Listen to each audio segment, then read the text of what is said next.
ప్రేక్షకులందరికీ నమస్కారం. ఈరోజు మన స్టూడియోలో ప్రముఖ ఆధ్యాత్మికవేత్త, ఆస్ట్రోన్యూమరాలజిస్ట్ శ్రీమతి జయప్రద గారు ఉన్నారు. శ్రీ విశ్వవసు నామ సంవత్సరంలో ఎలాంటి పరిణామాలు మనం చూడబోతున్నామో మేడం అడిగి తెలుసుకుందాం. నమస్కారం మేడం. నమస్తే అమ్మా, శ్రీమాత్రే నమః. మేడం, మనం క్రోధనామ సంవత్సరం చూసాం. ఎన్నో అన్ఎక్స్పెక్టెడ్ థింగ్స్ జరిగాయి, చాలా ప్రకృతి విపత్తులు జరిగాయి. ఒక మాటలో చెప్పాలంటే చాలా క్రోధంగా ఉంది. మరి ఇప్పుడు విశ్వవసు నామ సంవత్సరం, మరి కొత్త సంవత్సరం ఎలా ఉండబోతుంది, ఎలాంటి పరిణామాలు మనం చూడబోతున్నాం, పాజిటివ్గా ఉండబోతుందా, నెగిటివ్గా ఉండబోతుందా, ఓవరాల్గా ఏం చెప్తారు మేడం? తప్పకుండా. అయితే మనం ఇవాళ కొన్ని విషయాలన్నీ పాజిటివే మాట్లాడుకుందాం ముందు, ఎందుకంటే తర్వాత నెగిటివ్ గురించి చెప్తాను. ముందు ఒక సంవత్సరం వస్తుంది అంటే ఆ సంవత్సరంలో జరిగే శుభాలు ఫస్ట్ మనం చూడాలి. ఎప్పుడు కూడా చాలా శుభ ఫలితాలు అన్ని సంవత్సరాల్లో ప్రతి సంవత్సరంలో వస్తుంటాయి. అయితే ఈ సంవత్సరంలో విశ్వవసు నామం అనేది ఏంటంటే విశ్వదేవతలు అనే ఒక నామం ఉంటుంది. అంటే మనకి మంచి ఫస్ట్ చెప్తాను నేను, తర్వాత నుంచి కొన్ని నెగిటివ్స్ ఉన్నాయి. ఉండకుండా ఏది ఉండదు. మనకి కష్టం అనే విలువ తెలిస్తేనే సుఖం విలువ తెలుస్తుంది. నెగిటివ్స్ చెప్పాలి, దానికి సంబంధించిన రెమెడీస్ కూడా మనం తప్పకుండా ఉంటుంది. అంటే మన పురాణాల్లో మనకి ఎన్న అదృష్టం ఏంటంటే మనకి జీవితంలో ఏదైనా సరే కష్టం వస్తే దాని సుఖం ఇలా వస్తుందని చెప్పారు పెద్దవాళ్ళు. తర్వాత ఏదైనా ఈ పని చేయలేము అంటే దానికి ఎలా చేయొచ్చు అని 100 ఉపాయాలు చూపించారు మన పెద్దవాళ్ళు. ఒక ప్రాబ్లంకి 100 సొల్యూషన్స్ దొరుకుతాయి మనకి. అయితే చేసే విధానంలో కరెక్ట్గా చేస్తున్నా లేదా చూసుకోవాలి. అయితే విశ్వవసు నామ సంవత్సరంలో జరిగే ఫస్ట్ మంచి ఏంటంటే ఈ సంవత్సరంలో ఎవరికి సంతానం కలుగుతుందో ఇళ్లలో వాళ్ళందరూ కూడా మంచి సంస్కారవంతులు, బుద్ధిమంతులు, మంచివాళ్ళు, తల్లిదండ్రుల్ని బాగా ప్రేమించేవాళ్ళు, దేశానికి ఏదైనా సేవ చేసేవాళ్ళు, అలాంటి వాళ్ళు పుడతారు ఈ సంవత్సరం అంతా. ఈ సంవత్సరం ఎవరింట్లో ఆడపిల్ల పుట్టినా మగపిల్లడు పుట్టినా ఆ ఇంట్లో వాళ్ళు ఎంత బాధ్యత అంటే అసలు ఆ ఫ్యామిలీ అంతా నాదే అనే ఫ్యామిలీ, అంత స్వార్థం లేని పిల్లలు అనమాట చెప్పాలంటే. దేశం కూడా నా కుటుంబం మన కుటుంబం అనే భావంతో ఉండేవాళ్ళు, స్వార్థం తెలియని పిల్లలు. ఈ సంవత్సరంలో పుట్టిన ప్రతి ఒక్క పిల్లలు ఎవరు పుట్టినా సరే స్వార్థం అనేది తెలియదు వాళ్ళకి. అంత మంచి పిల్లలు పుడతారు.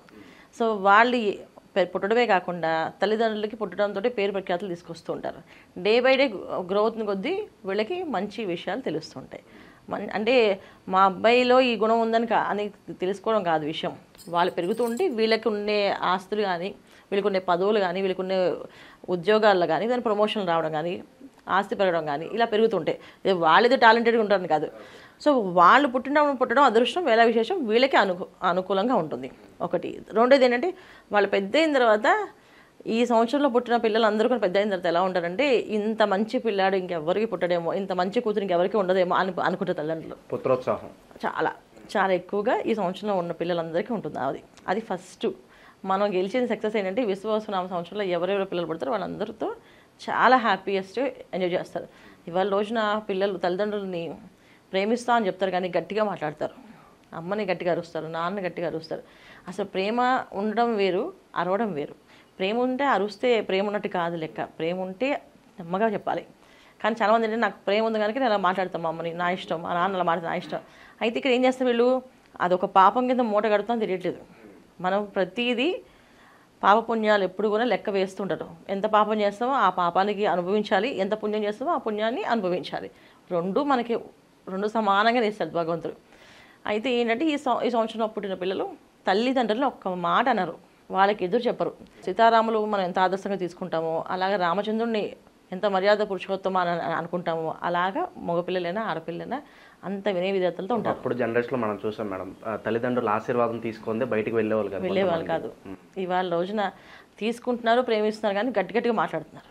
ఇప్పుడు కొంతమంది తీసుకుంటారు ఆశీర్వాదం, ఇలా వెళ్తే ఎలా అంటే ఒక చెయ్యే ఇలా పెట్టి దండ పెట్టి వెళ్ళిపోతున్నా అని చెప్పేసి, మా అమ్మకి ఇల్లు ఇచ్చాము, కారు ఇచ్చాము, డబ్బులు ఇచ్చాము, అవి ఇచ్చామంటారు. అవన్నీ కాదు. నువ్వు ఉండి అమ్మ తిన్నావా, నాన్న మీరు చెప్పారు కదా నేను ఇది ఫాలో చేస్తాను నాన్న, మీరు అలా అనుకోకండి నాన్నగారు, నేను చేయగలను నాన్నగారు అని చెప్పే పద్ధతి అబ్బాయిలు పిల్లలు ఎక్కడున్నారు అసలు నాకు తెలుసు అన్ని అని చెప్పి ఆన్సర్ చెప్పేవాళ్ళే.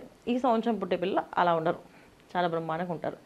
రెండో విషయం వచ్చేసరికి ఏమవుతుందంటే వివాహాలు, మంచి కుటుంబాల్లోకి వెళ్తారు పిల్లలు. అది వివాహాలు అవ్వడము, వివాహం చేసుకోవడం, మంచి కుటుంబాలకు వెళ్ళే అవకాశం కూడా ఉంటుంది వీళ్ళకి. అదొక మంచి జరుగుతుంది. రెండోది ఏంటంటే వ్యాపారాల అభివృద్ధి ఉంటుంది. ఏ వ్యాపారం చేస్తున్నాం అనేది వ్యాపారంలో కొంచెం న్యాయమైన వ్యాపారం అయి ఉండాలి. మామూలుగా వ్యాపారాల విషయంలోకి వచ్చినప్పటికీ ఏమవుతుందంటే న్యాయంగా ధర్మంగా చేసే వ్యాపారాలు ఏవైతే ఉంటాయి, బట్టల వ్యాపారం అభివృద్ధి బాగుంటుంది. ఫుడ్ బిజినెస్ అంటే ఆహారం, ధాన్యాలు అమ్మడం కానీ ఆహారాలు ఇవి కూడా మంచి వ్యాపారం మంచిగా వీళ్ళకి రాణిస్తుంది. ప్రొఫెషనల్స్గా ఎదగాలనుకునే వాళ్ళందరికీ ఈ సంవత్సరం మంచి గుర్తింపు వాళ్ళకి ఖచ్చితంగా వాళ్ళని ఒక లీడర్గా నిలబెట్టేస్తుంది. ఎందుకంటే విశ్వాసనామ సంవత్సరానికి అధిపతి ఎవరంటే రవి భగవానుడు. సార్ రవి ఎప్పుడు కూడా ఏంటంటే తను ఉండి 10 మందిని ఎలా పోషించాలో నేర్పిస్తాడు తప్ప నేను తినేసి 10 మందిని ఎలా మింగాలి అని నేర్పించాడు ఆయన. తను నిలబడి 10 మందిని ఎలా బతకాలి, ఎలా వాళ్ళని డెవలప్ చేయాలనేదే నేర్పిస్తాడు. అది ఈ సంవత్సరంలో ప్రొఫెషనల్గా ఉన్న వాళ్ళందరికీ మంచి గుర్తింపు అవకాశాలు వస్తాయి. ఇందులో ఏంటంటే స్వార్థంగా ఆలోచించే వాళ్ళకి రాదు, సెల్ఫిష్ మెంటాలిటీ ఉన్న వాళ్ళకి రాదు, నేనే బాగుండాలి, సెల్ఫిష్ మెంటాలిటీ నాది నా తర్వాత ఎవరైనా అనుకునే వాళ్ళకి రాదు. యోగాలు నాతో పాటు 10 మందిని తీసుకెళ్తాను, నాతో పాటు వీళ్ళకొన, నాకు వస్తే వీళ్ళకొని ఇవ్వాలి అనే లాభం ఏదైతే ఉందో అది వీళ్ళకి ఈ సంవత్సరం అలా అనుకునే వాళ్ళందరికీ లాభం. వ్యాపారాల్లో విషయంలోకి వస్తే ఇప్పుడు ఏంటి, న్యాయమైన వ్యాపారాలు ఎవరైనా ఓకే, మనిషిని ముంచే వ్యాపారం కానీ మనిషిని దోచే వ్యాపారాలు కానీ జరగవు ఈ సంవత్సరం. అవి చాలా ప్రళయాలే సృష్టిస్తారు వాళ్ళ జీవితాల్లో. చాలా వరకు రిసెషన్ అంటున్నారు మేడం. అందరూ కూడా మళ్ళీ బ్యాక్ టు రూట్స్ వెళ్ళిపోయి అందరూ ఫార్మింగ్ అగ్రికల్చర్ మీద ఎక్కువ డిమాండ్ అయి పెరిగే అవకాశం కనిపిస్తుంది అంటారు. అంటే ఏంటంటే ఇక్కడ రవి భగవాన్ ఎప్పుడైతే అధిపతి వచ్చాడు, నేను అనేది పదం అనేది ఎక్కువగా వస్తుంది. దాంట్లో ఏమవుతుందంటే ఒక మాట పడడం ఇష్టం ఉండదు, ఒకరి దగ్గర లొంగి పంచడం ఇష్టం ఉండదు. నేను ఇంత కష్టపడి నా దగ్గర ఇంత టాలెంట్ ఉంది, ఈ టాలెంట్ వీడికి ఉపయోగిస్తే వాడు నన్ను ఇష్టం వచ్చి మాట్లాడుతున్నాడు. అదే ఇష్టం వచ్చినట్టు మాట్లాడకుండా చాలా ప్రేమగా మీ ఐడియాస్ బాగున్నాయి, మీరు చెప్పినవన్నీ బాగున్నాయి, ఫాలో అవుతామంటే వాళ్ళు వదిలేరు.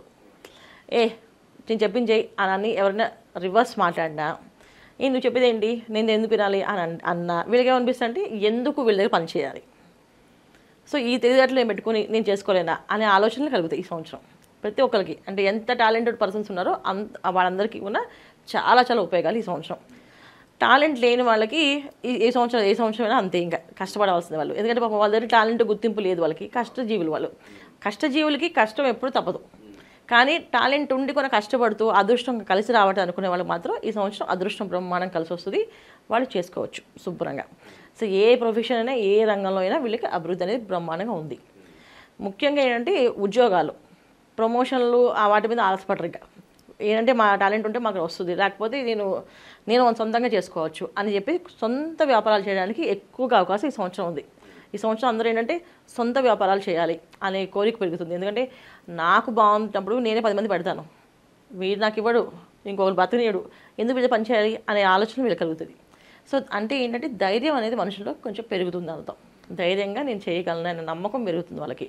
ధైర్యం వస్తుంది, నమ్మకం వస్తుంది, పట్టుదలతో చేయగలం అని చెప్పేసి ఏదైతే వ్యాపారంలో ఆ న్యాయం అనేది ఉందో భగవంతుడు సపోర్ట్ ఉంటుంది. ఈ సంవత్సరం సపోర్ట్ అలా ఉంటుంది వాళ్ళకి, అది విషయం. రైతులకి మంచి అవకాశం ఏంటంటే వాళ్ళ పంట పండడమే కాకుండా ఎక్స్పోర్ట్ అయ్యే అవకాశం ఉంటుంది ఈ సంవత్సరం. అంటే రైతులు కూడా ఒక రాజు అయ్యే అవకాశం ఈ సంవత్సరం. ఎందుకంటే విశ్వవసనామ సంవత్సరానికి రవి భగవాన్ ఎద్దైతే రాజు అంటారో అలాగే రైతులు కూడా రాజులయ్యే అవకాశం ఈ సంవత్సరం కనిపిస్తుంది. వీళ్ళు ఏంటంటే ఇక్కడ పట్టే ధాన్యాలను తీసుకెళ్ళి ఎక్స్పోర్ట్ చేయడం అనేది బాగా, అంటే వీళ్ళని ఇంకా రిక్వెస్ట్ అనమాట, ఖచ్చితంగా మీరు చేసి పెట్టాలి అని చెప్పేసి, హెల్ప్ చేయాల్సిందని చెప్పేసి రైతులందరినీ కూడా అసలు ఎవరికైనా పొలం ఉంటే చాలు వాళ్ళే ఇప్పుడు మంచి రాజు అనమాట అని చెప్పి బతిమాలుకుంటారు. అలాంటి సిచ్యువేషన్స్ ఈ సంవత్సరం కనిపిస్తుంది. అలాగే వీళ్ళకి మంచి మంచి అవకాశాలు ఈ విశ్వవసనామ సంవత్సరంలో అన్ని విషయాల్లో మంచి జరుగుతుంది. సో మనకి పుట్టిన తేదీ, రాసులు, లక్షణాలు ఇవన్నీ పక్కన పడేస్తే అసలు విశ్వవసనామ సంవత్సరంలో జరిగే మంచి ఏంటంటే ప్రతి మనిషికి, ఆడవాళ్ళకైనా మగవాళ్ళకైనా మంచి విషయాలు ఏమిటంటే వాళ్ళలో ఉండే గుర్తింపు బయటపడుతుంది. ఇప్పుడు ఒక టాలెంట్ ఉన్న ఉమెన్ ఉంది కానీ హౌస్ వైఫ్గా పనిచేస్తుంది, కానీ ఆమెకు ఒక టాలెంట్ ఉంది, అది బయటపడుతుంది ఈ సంవత్సరం. అలా వాళ్ళు ఒక్కొక్కరు ఎవరెవరు టాలెంట్స్ ఉన్నాయో అవన్నీ బయటపడతాయి. అదే పిల్లల విషయంలో బయటపడతాయి. కొత్త కొత్త వండర్స్ వింటుంటాం, వీళ్ళు ఈ పని చేస్తారా, వీళ్ళు ఈ పని చేస్తారా, ఈ పని చేయగలిగారా అని చెప్పేసి అని. సో చిన్న చిన్న వాళ్ళు కూడా ఇంత పెద్ద పెద్ద వండర్స్ చేయగలరా అనే విషయాలు కూడా ఈ సంవత్సరం మన శుభవార్తలు వింటాం. అది ఈ సంవత్సరంలో విశ్వవసనామ సంవత్సరంలో మంచి జరిగే విషయాలన్నీ. ఈ కొత్త సంవత్సరంలో మొత్తానికి మంచి పరిణామాలు ఏవైతే ఉన్నాయో మనం డిస్కస్ చేస్తాం, చెడు పరిణామాలు ఏమున్నాయో మరో వీడియోలు తప్పకుండా మనం మాట్లాడదాం మేడం. ధన్యవాదాలు. నమస్తే అమ్మా. శ్రీమాత్రే నమః.